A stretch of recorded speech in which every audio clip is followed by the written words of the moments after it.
નમસ્કાર વાલા વિદ્યાર્થી મિત્રો, હું ધવલ પટેલ ફરી આપની સમક્ષ એક નવા ટોપિક સાથે આજે આપણે મળી રહ્યા છીએ. ચલો વિદ્યાર્થી મિત્રો, આપણે આગળના જે પણ લેક્ચર છે કે ભાઈ પાર્ટ 5 સુધી આપણે જોતા ભાઈ દ્રવ્યની લાક્ષણિકતાઓ મતલબ આપણી આસપાસના દ્રવ્યો વિશેની માહિતીની ચર્ચા કરી ચૂક્યા છીએ. આજે એક ટોપિકની ચર્ચા કરવાના છે કે ભાઈ આપણે શામાંથી બનેલા છીએ. મતલબ કે માણસ હોય કે પ્રાણી હોય કે વનસ્પતિ છે શામાંથી બનેલી છે. તો તમારા મગજમાં એક ખ્યાલ તો આવે છે કે ભાઈ જેમ કે મેં આગળ એક દ્રવ્ય વિશેની વાત કરી હતી કે દ્રવ્યની અંદર કીધું કે કોઈ પણ તત્વ અથવા તો દ્રવ્ય લો, તત્વ મતલબ એલિમેન્ટ્સ કહેવાય, મેટર, તો કોઈ પણ આનો સૌથી નાનામાં નાનો એકમ આપણે લેતા હતા તો શું લેતા હતા કે પરમાણુ. તો મનુષ્યનું અથવા તો પ્રાણીઓનું અથવા તો વનસ્પતિનું પણ જે રચના છે અથવા તો જે બંધારણ છે એ શેમાંથી બનેલું છે. તો મતલબ કહી શકાય કે દરેકને ખબર છે કે ભાઈ મનુષ્યનું હોય કે પ્રાણીઓનું હોય કે પછી વનસ્પતિ, દરેકનું બંધારણની રચના શેની અંદરથી થાય છે તો કોષની અંદરથી થાય છે. અને આ કોષ વિશે આજે આપણે ડિટેલ ચર્ચા કરવા જઈ રહ્યા છે કે ભાઈ મનુષ્યની રચના કઈ રીતના થઈ, કોષમાંથી શું બન્યું અને શરીરની રચના કઈ રીતના થાય છે એના વિશે આજે આપણે ડિટેલ ચર્ચા કરવા જઈ રહ્યા છીએ. તો વિદ્યાર્થી મિત્રો વિડીયોમાં છેલ્લે સુધી બન્યા રહો. ચલો તો આજે આપણે ચેપ્ટર જોવા જઈ રહ્યા છે કોષ. તો અહીંયા ચેપ્ટરનું નામ છે કયું છે તો કોષ, જેને ઇંગ્લિશમાં કહેવામાં આવે છે સેલ. ધોરણ 9નું 5મા નંબરનું ચેપ્ટર છે અને એ જ ચેપ્ટર 11-12 સાયન્સની અંદર જીવ વિજ્ઞાનના વિદ્યાર્થીઓ માટે પણ ઇમ્પોર્ટન્ટ છે. તો આગળના બાયોલોજીકલ જે સ્ટુડન્ટ છે એના માટે પણ આ ચેપ્ટર બહુ મહત્વનું છે. ચલો આજે આપણે જોઈએ કે ભાઈ માનવ શરીર,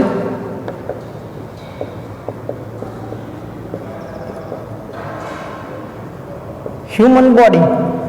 ચલો હ્યુમન બોડી જેને હું 2 ભાગની અંદર બતાવું છું.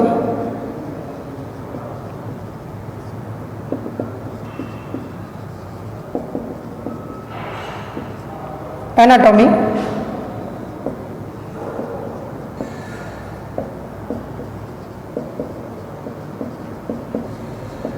બીજું છે ફિઝિયોલોજી.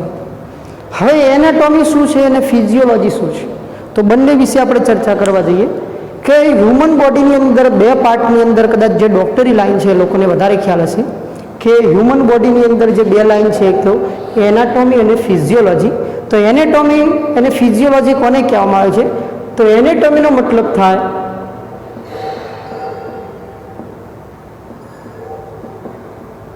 શરીરનું બંધારણ, જ્યારે ફિઝિયોલોજીનો મતલબ થાય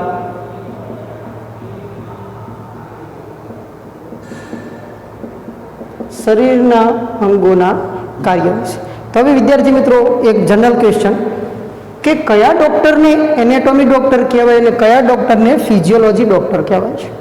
તો સૌથી વધારે આપણે જાણીએ છીએ કે ભાઈ એનાટોમીનો મતલબ હું અહીંયા કીધું કે શરીરનું બંધારણ અથવા તો કહી શકાય સંરચના, કે મતલબ એ ડૉક્ટરને આપણા શરીરનું બંધારણ ખ્યાલ છે કે ભાઈ કઈ રીતના શરીર બનેલું છે, રચના, એ આપણે જે ચર્ચા કરવાની છીએ આ ચેપ્ટરની અંદર કોષ વિશે આપણે જે ચર્ચા કરવાના છે એ બધી ડિટેલ આવી જશે.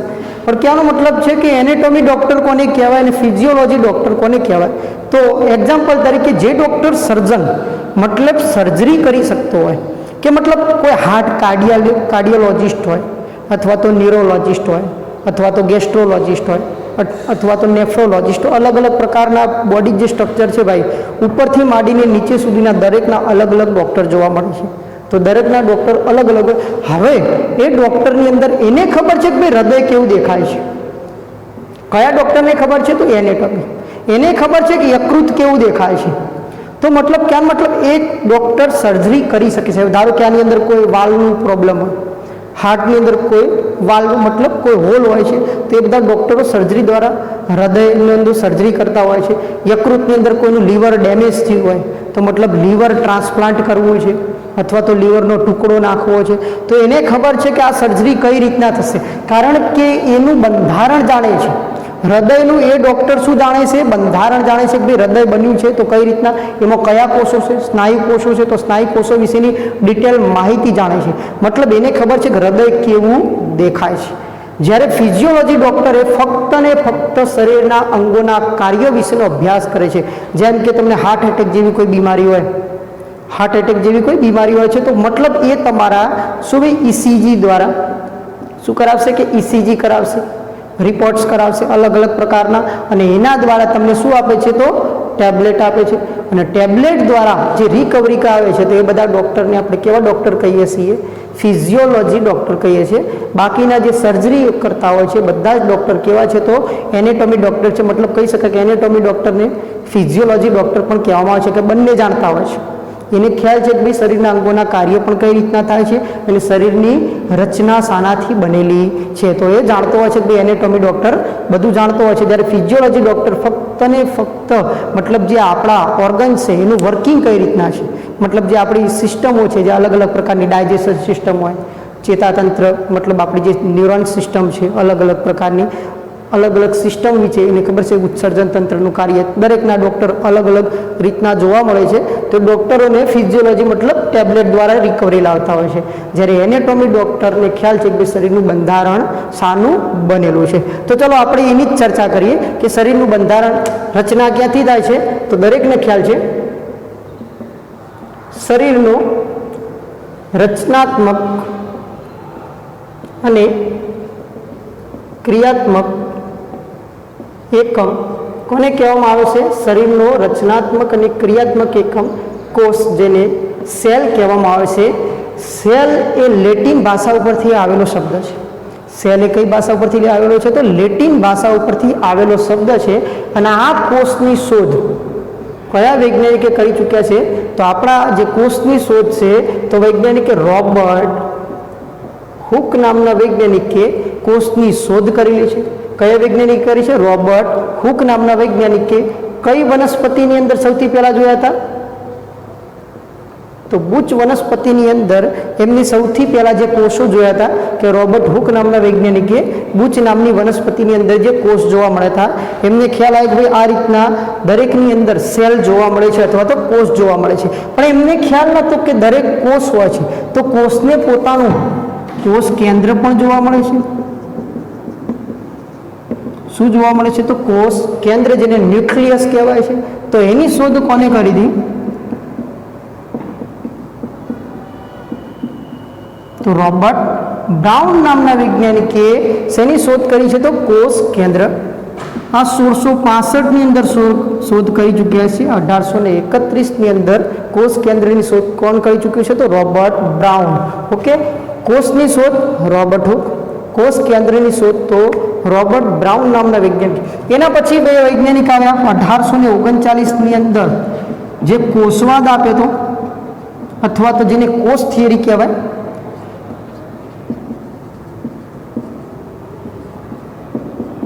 સ્લાઇડન અને શ્વોન નામના વૈજ્ઞાનિકે કોષવાદ આપે તો, અને આ કોષવાદની અંદર એમને શું કીધું હતું કે બધી જ વનસ્પતિ અને પ્રાણીઓ, બધી જ વનસ્પતિ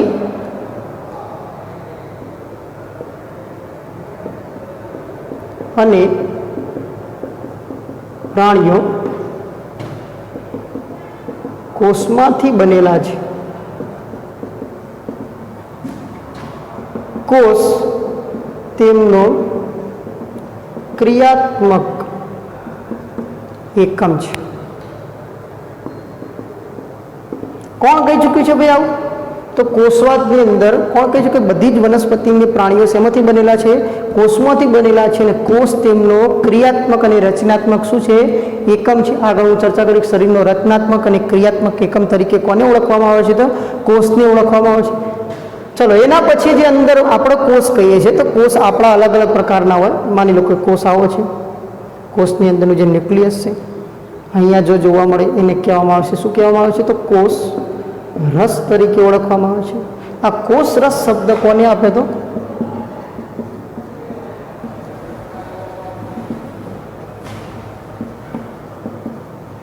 પર્કિન્સ નામના વૈજ્ઞાનિકે કોષરસ, પ્રોટોપ્લાઝમ અથવા તો સાયટોપ્લાઝમ ઇંગ્લિશમાં કહેવું તો સાયટોપ્લાઝમ અથવા તો પ્રોટોપ્લાઝમ તરીકે ઓળખવામાં આવે છે. તો કોષરસ શબ્દ આપી ચૂક્યા હતા. કોણ આપે? તો પર્કિન્સ નામના વૈજ્ઞાનિકે. એના પછી પુનઃ કોષવાદ માટે કોણ આવ્યા હતા? ફરીથી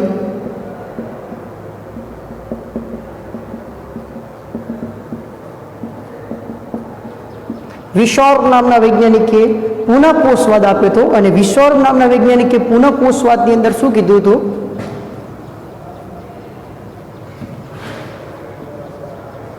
પૂર્વ અસ્તિત્વ ધરાવતા બધા જ કોષોમાંથી નવા કોષોનું નિર્માણ થાય છે. કોણ કહી ચૂક્યું છે ભાઈ? વિશોર્બ નામના વૈજ્ઞાનિક શું કહી ચૂક્યા છે કે પૂર્વ અસ્તિત્વ ધરાવતા મતલબ કે આપણા શરીરમાં જે પણ કોષો છે એ કોષોમાંથી બીજા નવા કોષોનું શું થાય છે તો નિર્માણ થાય છે. હવે પુનઃ કોષવાદ કયા વૈજ્ઞાનિક આપી ચૂક્યા છે? તો વિશોર્બ નામના વૈજ્ઞાનિક આપી ચૂક્યા છે. જ્યારે પ્રથમ કોષવાદ અથવા તો કોષ થિયરી સ્લાઇડર અને શ્વાન નામના વૈજ્ઞાનિક શું કહી ચૂક્યા હતા કે બધી જ વનસ્પતિ અને પ્રાણીઓ શેમાંથી બનેલા છે? કોષોમાંથી બનેલા છે. અને કોષ શું છે? એમનો ક્રિયાત્મક અને રચનાત્મક એકમ છે. તો મતલબ આ બંને અલગ અલગ પ્રકારના કોષવાદ છે, બંને સાચા જ છે, બંને કોષવાદ સાચા જ છે. તો આ કોષ લગતી ઘણી બધી આ જે ડિટેલ છે, ચલો એના ઉપરાંત ઘણી ડિટેલ જોઈએ કે મનુષ્યના શરીરમાં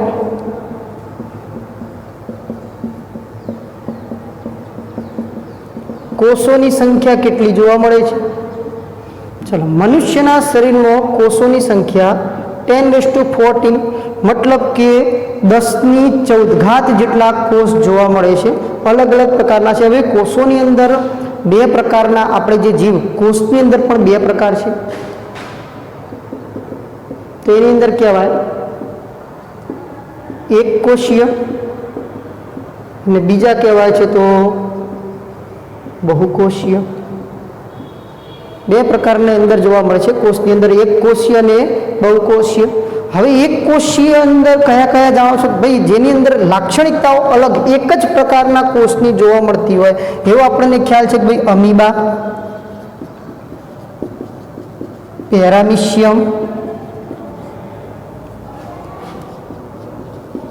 ક્લેમિડોમોનાસ,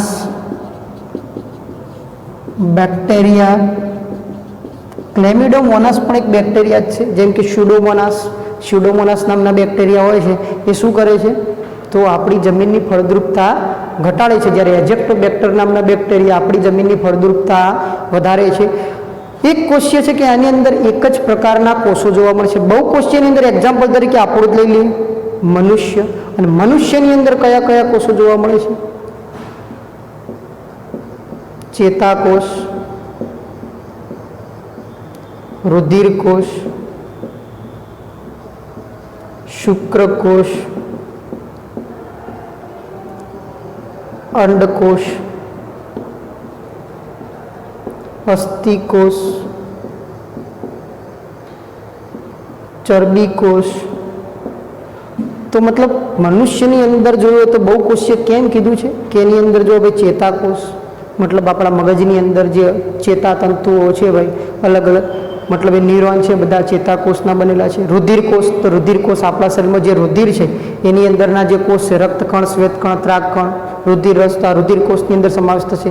શુક્રકોષ જે પુરુષોની અંદર જોવા મળે, અંડકોષ જે સ્ત્રીઓમાં જોવા મળે, અસ્થિકોષ મતલબ જે હાડકાં બનેલા છે, ચરબીકોષ મતલબ જે માંસપેશીઓ બનેલી છે, તો શેની બનેલી છે? ચરબીકોષ. હજુ સ્નાયુકોષ પણ લઈ શકાય, સ્નાયુકોષ મસલ્સ, બરાબર. તો અલગ અલગ પ્રકારના જે મનુષ્યની અંદર જોવા મળતા એટલા માટેનું શું કહેવામાં આવે છે તો બહુકોષીય કહેવામાં આવે છે. જ્યારે એક કોષીયની અંદર અમીબા છે, પેરામિશિયમ, આની અંદર એક જ પ્રકારના કોષ જોવા મળે છે. ડિફરન્ટ ટાઈપ્સ ઓફ કોષ જોવા મળતા નથી. બેક્ટેરિયા છે તો એની અંદર એક જ પ્રકારના કોષ જોવા મળે છે. જ્યારે મનુષ્યની અંદર અલગ અલગ પ્રકારના ભિન્ન પ્રકારના જે કોષોના લીધે એને શું કહેવામાં આવે છે? બહુકોષીય. તો મનુષ્ય એકલો નથી ભાઈ, પ્રાણીઓ પણ આવી ગયા એની અંદર.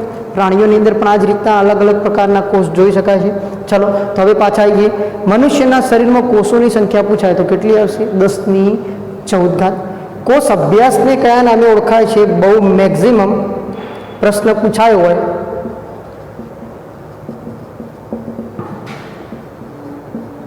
તો સાયટોલોજી. કયા નામે ઓળખવામાં આવે છે? તો સાયટોલોજી તરીકે. ગવર્મેન્ટની તૈયારી કરતા હોય જે વિદ્યાર્થીઓ માટે એમના માટે આ કોષ ચેપ્ટર મોસ્ટ ઇમ્પોર્ટન્ટ છે. કોષ અને પેશી કદાચ તમે ધોરણ 9ની બુક પકડીને વાંચવા જશો તો તમને ખ્યાલ આવશે કે આ ચેપ્ટરની અંદર કેટલી ડિટેલ આપી છે કે જેના દ્વારા આપણે આપણી સંરચના સમજી શકીએ છીએ. ઓકે વિદ્યાર્થી મિત્રો, ચલો તો આપણે જોઈએ કે કોષ અભ્યાસને ગુજરાતીમાં લખવું તો સાયટોલોજી તરીકે ઓળખવામાં આવે છે. શેના તરીકે ઓળખવામાં આવે છે? તો સાયટોલોજી તરીકે ઓળખવામાં આવે છે. તો આ હતી આપણા કોષ વિશેની માહિતી. ચલો રિપીટ કરી નાખીએ. એનેટોમી પરીક્ષા 2015ની અંદર જે યુજીવીસીએલની એક્ઝામ લેવાની હતી એની અંદર પ્રશ્ન પૂછાઈ ચૂકેલો છે કે શરીરના બંધારણને કયા નામે ઓળખાય છે? તો એનેટોમી તરીકે ઓળખવામાં આવે છે. હવે મિત્રો તમને ખ્યાલ આવી ગયો છે કે ભાઈ એનેટોમી ડૉક્ટર કોને કહેવાય અને ફિઝિયોલોજી ડૉક્ટર કોને કહેવાય. અને ગઈ વખત મેં એક પ્રશ્ન પૂછી ચૂક્યો હતો ભાઈ ઓપીડીનું ફૂલ ફોર્મ શું થાય? તો ઓપીડીનું ફૂલ ફોર્મ થાય outdoor patient department. Outdoor patient department મતલબ બાહ્ય જે પેશન્ટ બેસવાનો જે ભાગ છે એને આઉટડોર પેશન્ટ ડિપાર્ટમેન્ટ તરીકે ઓળખવામાં આવે છે. ઓકે, ચલો તો શરીરનો રચનાત્મક અને ક્રિયાત્મક એકમ પૂછાય તો દરેકને ખ્યાલ છે શું કહેવાય છે ભાઈ? કોષ તરીકે. શોધ કોને કરી છે? તો રોબર્ટ હુક નામના વૈજ્ઞાનિકે. શેની અંદર જોયા હતા? તો બુચ નામની વનસ્પતિની અંદર. કોષ કેન્દ્રની શોધ કોને કરી? તો રોબર્ટ બ્રાઉન નામના વૈજ્ઞાનિકે. કોષવાદ કોણે આપ્યો? તો સ્લાઇડર અને સ્વાન. અને કોષવાદમાં શું કીધું હતું કે બધી જ વનસ્પતિ અને પ્રાણીઓ કોષોમાંથી બનેલા છે અને કોષ તેનો ક્રિયાત્મક અને રચનાત્મક એકમ છે. એના પછી કોષરસ શબ્દ કોને આપી ચૂક્યો? તો કે પરકિંજ નામના વૈજ્ઞાનિકે, જેને પ્રોટોપ્લાઝમ અથવા તો સાયટોપ્લાઝમ કહીએ છીએ. પુનઃ કોષવાદ કોને આપી? તો વિશ્વ. શું કીધું હતું ભાઈ? કે જૂના કોષોમાંથી બધા જ નવા કોષોનું શું થાય છે? નિર્માણ થાય છે. એના પછી ચલો મનુષ્યના શરીરમાં કોષોની સંખ્યા કેટલી છે? તો 10⁴. આ પણ પ્રશ્ન પરીક્ષાની અંદર પૂછાયેલો છે ગવર્મેન્ટ એક્ઝામની અંદર. અને કોષ અભ્યાસને કયા નામે ઓળખવામાં આવે છે? તો સાયટોલોજી તરીકે ઓળખવામાં આવે છે. હવે કોષની લાક્ષણિકતાઓ કઈ કઈ છે?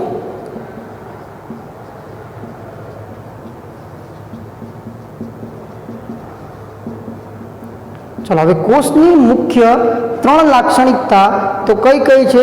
તો યાદ રાખજો. કોષરસ પટલ, બીજું છે કોષરસ અને ત્રીજું છે કોષ કેન્દ્ર. મતલબ કોષની અંદર ચલો વિદ્યાર્થી મિત્રો આજે પણ હું અહીંયા લખી રહ્યો છું બોર્ડ ઉપર તો ઘણી વખત કેવું છે કે ભાઈ સાથે સાથે લખવામાં મજા ના આવે તો વિડીયોને તમે સ્ટોપ કરીને આ માહિતી લખી શકો છો. ખ્યાલ આવે વિદ્યાર્થી મિત્રો કે વિડીયોને તમે સ્ટોપ કરીને આ જે માહિતી છે એ તમે લખી શકો છો. ચલો હવે જોઈએ ભાઈ કોષની 3 લાક્ષણિકતાઓ છે. કોષની અંદર ઘણું બધું આપણે ભણવાનું છે. કોષની અંદર ઘણી બધી આપણે ડિટેલ ચર્ચા કરવાની છે પણ કોષની મુખ્ય જે 3 લાક્ષણિકતા છે એ જોઈએ આપણે. તો મતલબ આ જે છે એને કહેવાય છે કોષરસ પટલ તરીકે ઓળખવામાં આવે છે. અંદરનું જે આ માધ્યમ છે એ માધ્યમને કહેવામાં આવે છે કોષરસ તરીકે ઓળખવામાં આવે છે અને અંદરનું જે છે એને કહેવાય છે કોષ કેન્દ્ર તરીકે જે કોષનું સંચાલન કરે છે. કેન્દ્ર દ્વારા હંમેશા સંચાલન થાય છે અને આ કોષરસ એ કોષને જીવંત રાખવાનું કાર્ય કરે છે અને કોષીય અંગિકાઓ જેવી કે આગળ ભણવામાં આવશે લાઇસોઝોમ છે, રિબોઝોમ છે, કણાભસૂત્ર છે, ગોલ્ગી છે, તારા કેન્દ્ર છે, હરિતકણ છે. તો દરેક વસ્તુ જે કોષીય અંગિકાઓ છે એ શેની અંદર જોવા મળે છે? તો કોષરસની અંદર જોવા મળે છે. કોષરસ પટલ જે બાહ્ય આવરણ છે તો આના ઉપરથી ઘણી વખત આવો પ્રશ્ન પૂછાઈ ચૂકાય કે મનુષ્યના કોષની શરૂઆત ક્યાંથી થાય છે?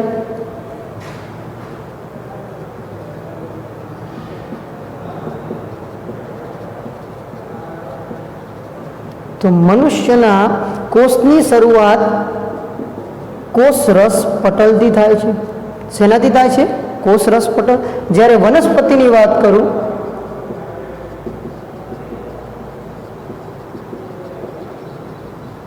તો કોષ દિવાલથી થશે.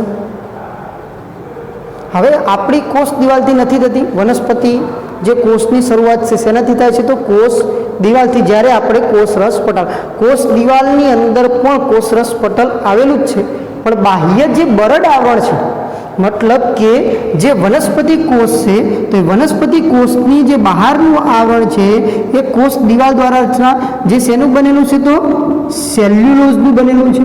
કોષ દિવાલ શેની બનેલી જોવા મળે છે? તો સેલ્યુલોઝની બનેલી જોવા મળે છે. સેલ્યુલોઝ એ કેવો પદાર્થ છે? તો જટિલ પદાર્થ છે. કેવો પદાર્થ છે? તો જટિલ પદાર્થ છે. હવે આ સેલ્યુલોઝને પાચન કરવા માટે આપણું જે ઇન્ટેન્સ્ટાઇન છે અથવા તો આપણું જે આંતરડું છે એ કેવું જોઈએ છે? લાંબુ જોઈએ છે. એટલા માટે તમે જુઓ છો ભાઈ જે તૃણાહારી પ્રાણીઓ હોય, તૃણાહારી પ્રાણીઓ એટલે કોને કહેવાય? કે આપણે કહીએ છીએ કે હરણ. હરણનું જે નાનું આંતરડું છે આઈ થિંક તકરીબન 28 મીટર જેટલું લાંબુ હોય છે. કેટલું હોય છે ભાઈ? 28 મીટર, જ્યારે મનુષ્યનું 6.5 મીટર. તો માંસ પચાવવું સહેલું છે, પણ જે તૃણ મતલબ જે ઘાસ છે એ પચાવવું અઘરું છે. શાના લીધે? તો સેલ્યુલોઝના કારણે. હવે તમે જે કાગળ ઉપર લખી રહ્યા છો, તમે જે કાગળ ઉપર લખી રહ્યા છો એ કાગળ પણ શેનો બનેલો છે? તો સેલ્યુલોઝનો બનેલો છે. એમાં એક પદાર્થ ઉમેરવામાં આવે છે, લિગ્નિન નામનો જે પદાર્થ ઉમેરવામાં આવે છે તો કાગળની રચના થાય છે. સેલ્યુલોઝ પ્લસ લિગ્નિન નામના પદાર્થ દ્વારા શું બનાવવામાં આવે છે? તો કાગળ બનાવવામાં આવે છે. તો મતલબ વનસ્પતિનો જે કોષની શરૂઆત ક્યાંથી થાય છે? કોષ દિવાલ. આની આપણે ડિટેલ ચર્ચા કરવાની છે ભાઈ, કોષરસ પટલ અને કોષ દિવાલ, જેના દ્વારા મનુષ્યની સ્થિતિસ્થાપકતા કેવી હોય છે, વનસ્પતિની સ્થિતિસ્થાપકતા કેવી હોય છે, કોષરસ પટલનું કાર્ય શું છે, કોષ દિવાલનું કાર્ય શું છે, તો એના વિશે આપણે ડિટેલ ચર્ચા કરવા જવાના છે. હવે આ કોષ હતો, હવે કોષ ભેગા થઈને શેની રચના કરે? તો વિદ્યાર્થી મિત્રો, આપણે જે કોષ હતા એ કોષ ભેગા થઈને પેશીની રચના કરે છે. શેની રચના કરે છે? તો પેશીની રચના કરે છે, જેને આપણે કહીએ છીએ ટિશ્યુ. શું કહીએ છીએ? ટિશ્યુ. પેશી અભ્યાસને હિસ્ટોલોજી તરીકે ઓળખવામાં આવે છે. જ્યારે કોષ અભ્યાસને કયા નામે ઓળખવામાં આવે છે? તો કોષ અભ્યાસને સાયટોલોજી તરીકે ઓળખવામાં આવે છે, જ્યારે પેશી અભ્યાસને હિસ્ટોલોજી તરીકે ઓળખવામાં આવે છે. આ પેશીઓના મુખ્ય 4 પ્રકાર છે. પેશીઓના મુખ્ય કેટલા છે? તો 4 પ્રકાર છે. તો આ 4 પ્રકારમાંથી જે ડીવાયએસઓની પરીક્ષામાં એક પ્રકાર પૂછાઈ ચૂક્યો હતો કે રુધિર એ કેવી પેશીનું ઉદાહરણ છે? તો પેશીઓના મુખ્ય 4 પ્રકાર કયા કયા છે?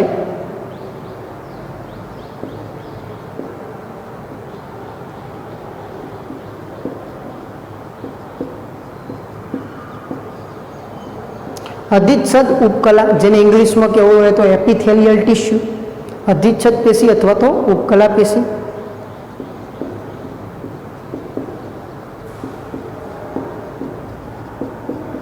બીજી પેશી છે સંયોજક અથવા તો જોડાણ પેશી, જેને ઇંગ્લિશમાં કહેવું હોય તો કનેક્ટિવ ટિશ્યુ તરીકે ઓળખવામાં આવે છે.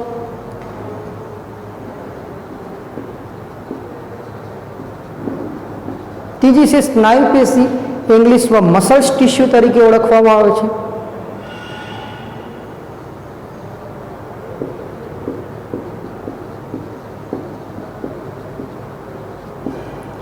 ચોથા નંબરની છે ચેતાપેશી અથવા તો મજ્જાપેશી, નર્વ્સ ટિશ્યુ તરીકે ઓળખવામાં આવે છે. તો મુખ્ય પેશીના 4 પ્રકાર છે. તો પેશીના મુખ્ય કેટલા પ્રકાર છે? 4 પ્રકાર. અધિચ્છદ પેશીની અંદર આપણે એક્ઝામ્પલ તરીકે ચામડી, આપણી ચામડી જે સ્તર બનાવે છે તો અધિચ્છદ પેશીનું ઉદાહરણ છે એપિથેલિયલ ટિશ્યુ. સંયોજક પેશીનું ઉદાહરણ તરીકે હાડકાં અને રુધિર એ સંયોજક પેશીનું ઉદાહરણ છે. સ્નાયુઓની અંદર આપણે મોસ્ટ ઇમ્પોર્ટન્ટ એક્ઝામ્પલ તરીકે લેવું હોય તો હૃદય સ્નાયુ પેશી. સ્નાયુ પેશીમાં 3 પ્રકાર છે: હૃદય સ્નાયુ પેશી, રેખિત અને અરેખિત, જે આપણે પેશીની અંદર ચર્ચા કરીશું. ચેતાપેશીની અંદર આપણે જોઈએ છીએ કે ચેતાકોષ જે બનેલા છે, જે સૌથી લાંબામાં લાંબો કોષ છે આપણા શરીરની અંદર, સૌથી મોટામાં મોટો કોષ છે તો કયો છે? ચેતાકોષ. તો આ પેશીના મુખ્ય 4 પ્રકાર હતા અને પેશી અભ્યાસને હિસ્ટોલોજી તરીકે ઓળખવામાં આવે છે. હવે આ પેશી ભેગી થઈને શેની રચના કરે છે? તો પેશી ભેગી થઈને અંગની રચના કરે છે. પેશી ભેગી થઈ શેની રચના કરે છે? તો ભાઈ અંગની રચના કરે છે. અને આ અંગ ભેગા થઈને શેની રચના કરે છે? તો અંગતંત્ર. અને અંગતંત્ર દ્વારા શેની રચના થાય છે? તો શરીરની રચના થાય છે. હવે વિદ્યાર્થી મિત્રો, કોષ ભેગા થયા તો શું બન્યું? પેશી બની. હવે આ પેશીઓનું જોડાણ થયું તો શું બન્યા? ઓર્ગન. શું બને છે? ઓર્ગન, જેને આપણે કહીએ છીએ અંગ. તો હૃદય અંગ છે. હૃદય શું છે ભાઈ? અંગ છે. યકૃત અંગ છે, બરોબર. આપણું મોઢાની અંદર જે દાંત હોય, જીભ હોય, તો આ બધા શું છે? અંગ છે. અન્નનળી અંગ છે, જઠર અંગ છે. પણ હવે આ અંગો ભેગા થયા, મતલબ કે માની લો કે ભાઈ મોઢાની અંદર લાળ છે, જીભ છે, દાંત છે, અન્નનળી છે, જઠર છે, યકૃત છે, સ્વાદુપિંડ છે, નાનું આંતરડું, મોટું આંતરડું. આ અંગો ભેગા થઈને શું બને છે? અંગતંત્ર, જેને આપણે કહીએ છીએ પાચન તંત્ર, રુધિરાભિસરણ તંત્ર, ઉત્સર્જન તંત્ર. એ જે અલગ અલગ પ્રકારના જે તંત્રોની રચના થાય છે, ચેતાતંત્ર. તો મતલબ આ દરેક અલગ અલગ પ્રકારના જે તંત્રો છે શેના દ્વારા? અંગ ભેગા થઈને બને છે. ઓકે. અને અંગતંત્રોની રચના દ્વારા શેની રચના થાય છે? તો આપણા શરીરની રચના થાય છે. તો વિદ્યાર્થી મિત્રો, આપણે કોષ વિશે જાણતા હોઈએ તો આપણું શરીર શેનું બનેલું છે એના વિશેનો આપણો ખ્યાલ આવે. તો દરેક વિશે આપણે ચર્ચા કરવાની છે. કોષની અંદર પણ હું જે આગળ કહી ચૂક્યો છું કે કોષ રસ શું છે, કોષ રસ પટલ શું છે, કોષ કેન્દ્ર શું છે, એની અંદર કોષીય અંગિકાઓના કાર્યો શું છે, તો એની આપણે ચર્ચા કરીશું. ચલો, અંગ અંદર આપણા જે 76 ટોટલ અંગ કેટલા છે ભાઈ? 76 અંગ છે, અને એમાંથી સૌથી મોટું અંગ કયું છે? તો ચામડી. આપણા શરીરનું સૌથી મોટામાં મોટું જો કોઈ અંગ હોય તો કયું આવે છે? ચામડી, સ્કિન. સૌથી મોટું, જેને આપણે કહેવું હોય તો આ તકરીબન 20 પાઉન્ડ જેટલું, કેટલા પાઉન્ડ જેટલું? 20 પાઉન્ડ જેટલું વજન ધરાવે છે. તો કિલોગ્રામમાં ની અંદર લખું તો 1 LBS, LBSનો મતલબ થાય 1 પાઉન્ડ, તો 0.454 કિલોગ્રામ થાય. તો 20 તકરીબન 9 કિલોગ્રામ સમથિંગ જેવું થશે. કેવું થાય છે? 9 કિલોગ્રામ સમથિંગ જેવું ચામડીનું વજન થાય છે. તો આપણા શરીરનું સૌથી મોટું જો કોઈ અંગ હોય તો કયું છે? જો ચામડી છે. ઓકે, તો અંગ ભેગા થઈને અંગતંત્ર. ચલો, હવે થોડા જે આપણે 11 ડૉક્ટર વિશેની વાત કરી, તો ચલો વિદ્યાર્થી મિત્રો, એનેટોમીના પિતા તરીકે કોને ઓળખવામાં આવે છે? તો એનાટોમીના પિતા તરીકે કોને ઓળખવામાં આવે? તો યાદ રાખજો, હિપોક્રેટસ નામના વૈજ્ઞાનિકને એનેટોમીના પિતા તરીકે ઓળખવામાં આવે છે. મતલબ એલોપેથી પણ ઇન્ક્લુડ. હોમિયોપેથીના પિતા તરીકે કોને ઓળખવામાં આવે છે?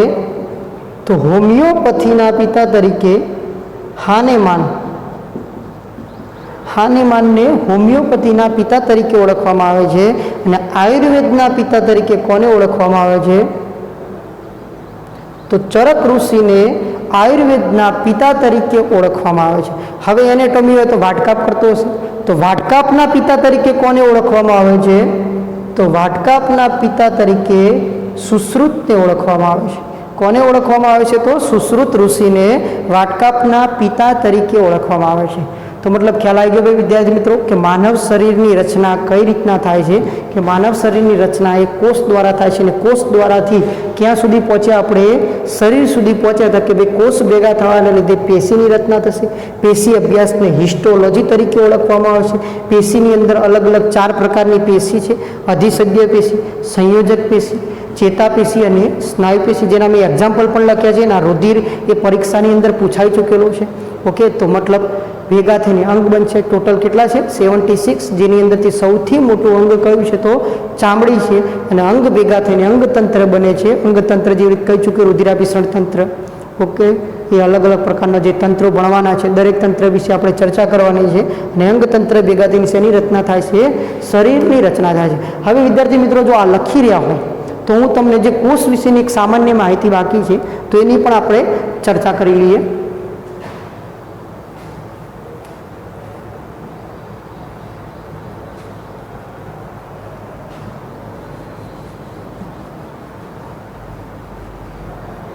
ચલો વિદ્યાર્થી મિત્રો, કોષ, શરીરનો સૌથી નાનો કોષ કોને કહેવામાં આવે છે?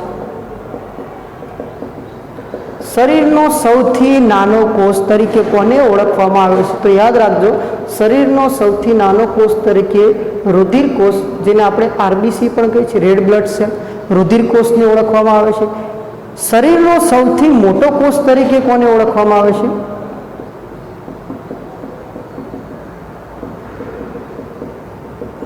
તો અહીંયા હું આગળ કહી ચૂક્યો હતો કે ચેતાપેશીની અંદર કયો કોષ? તો ચેતાકોષ, જેની લંબાઈ, લેન્થ 1 મીટર કેટલી છે? તો 1 મીટર લાંબો છે.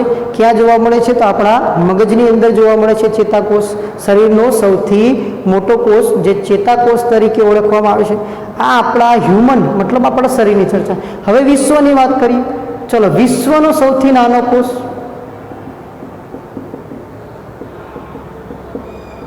તો કોને ઓળખવામાં આવે છે? તો માઇક્રોપ્લાઝમ ગેલેસેપ્ટિક. 0.1 માઇક્રોન વ્યાસ. કેટલો વ્યાસ છે? 0.1 માઇક્રોન જેટલો વ્યાસ કોણ ધરાવે છે? તો માઇક્રોપ્લાઝમ ગેલેસેપ્ટિક. જ્યારે આપણો તો 6 to 8 માઇક્રોમીટર. માઇક્રોમીટર એટલે જ micron. 1 micron is equal to 10 -6. કેટલા થાય? 1 માઇક્રોન ઇક્વલ ટુ 10⁻⁶ જોવા મળે છે. તો વિશ્વનો સૌથી નાની વાત કરું તો માઇક્રોપ્લાઝમ ગેલેસેપ્ટિક. જ્યારે વિશ્વનો સૌથી મોટો કોષ તો દરેકને ખ્યાલ છે કોને ઓળખવામાં આવે છે? શાહમૃગનું ઈંડું, જે 1.5 થી 2 કિલોગ્રામ જેટલું વજન ધરાવે છે અને એનો વ્યાસ લેવા જઈએ તો 17 સેન્ટીમીટર જેટલો એનો વ્યાસ જોવા મળે છે અંદાજિત. 1.5 થી 2 કિલોગ્રામ જેટલું શું ધરાવે છે? તો વજન ધરાવે છે. તો આવા બધા ગવર્મેન્ટના જે સ્ટુડન્ટ છે તો ગવર્મેન્ટના સ્ટુડન્ટની અંદર આવા બધા પ્રશ્નો ઘણી વખત પૂછાયેલા છે, તમે જૂના પેપર જોઈ શકો છો. તથા ધોરણ 9ના વિદ્યાર્થીઓ માટે પણ ઇમ્પોર્ટન્ટ છે અને જે બાયોલોજીના સ્ટુડન્ટ છે એમના માટે પણ મોસ્ટ ઇમ્પોર્ટન્ટ છે. તો વિદ્યાર્થીઓ ખ્યાલ આવી ગયો ભાઈ શરીર શેમાંથી બને છે? તો કોષની અંદરથી બને છે અને કોષ ભેગા થઈને આપણા ટિશ્યુ મતલબ પેશીની રચના કરે છે અને પેશી દ્વારા અંગ દ્વારા અંગતંત્રો ભેગા થઈને શેની રચના થાય? તો હ્યુમન શરીર અથવા માનવ શરીર, કોઈ પણ પ્રાણીના જે રચના જોવા મળે છે એ અલગ અલગ આ રીતના જોવા મળે છે. આપણે દરેક હવે જેની એનાટોમીની વાત કરીને કે એની અંદર આપણે કયા કયા ભાગ જોવાના છે તો કોષ રસ પટલ, કોષ દિવાલ, કોષ કેન્દ્ર, અંતઃકોષ રસ જાળ, કોષ કેન્દ્ર પટલ જોવાનું છે. એના સિવાય લાઇસોઝોમ, રિબોઝોમ, કણાભસૂત્ર, ગોલ્ગીકાય, તારા કેન્દ્ર, હરિત કેન્દ્ર, દરેક વિશે ચર્ચા કરવાની છે. કે રુધિર છે તો રુધિરની અંદર શું જોવા મળશે? કોષરસ જોવા મળશે. કોષરસની અંદર ફાઇબ્રિનોજન, આલ્બુમિન્સ, ગ્લોબ્યુલિન્સ દરેકની ચર્ચા કરવાની છે. કે રુધિર એકલું છે નહીં, રુધિરનો જે અવકાશ છે એમાં રુધિર રસ જોવા મળે છે, જેને આપણે કહેવાય પ્લાઝમા તરીકે. અને પ્લાઝમાની અંદરથી જો ફાઇબ્રિનોજન, ગ્લોબ્યુલિન્સ, આલ્બુમિન્સ કાઢી લેવામાં આવે તો એને સિરમ તરીકે ઓળખવામાં આવે છે. તો તમે કદાચ સિવિલ હોસ્પિટલની અંદર જાઓ અને સિરોલોજી લખેલું જોવા મળે તો મતલબ અહીંયા શેનો અભ્યાસ થાય છે? તો રુધિર રસનો અભ્યાસ જોવા મળે છે. તો ઘણી બધી આપણે ચર્ચા કરીશું નેક્સ્ટ વિડીયોની અંદર. જોઈએ વિદ્યાર્થી મિત્રો કે જે આપણો ટોપિક બાકી છે તેના વિશે ચર્ચા કરીએ. ત્યાં સુધી રજા લઈએ. જય હિન્દ, જય ભારત.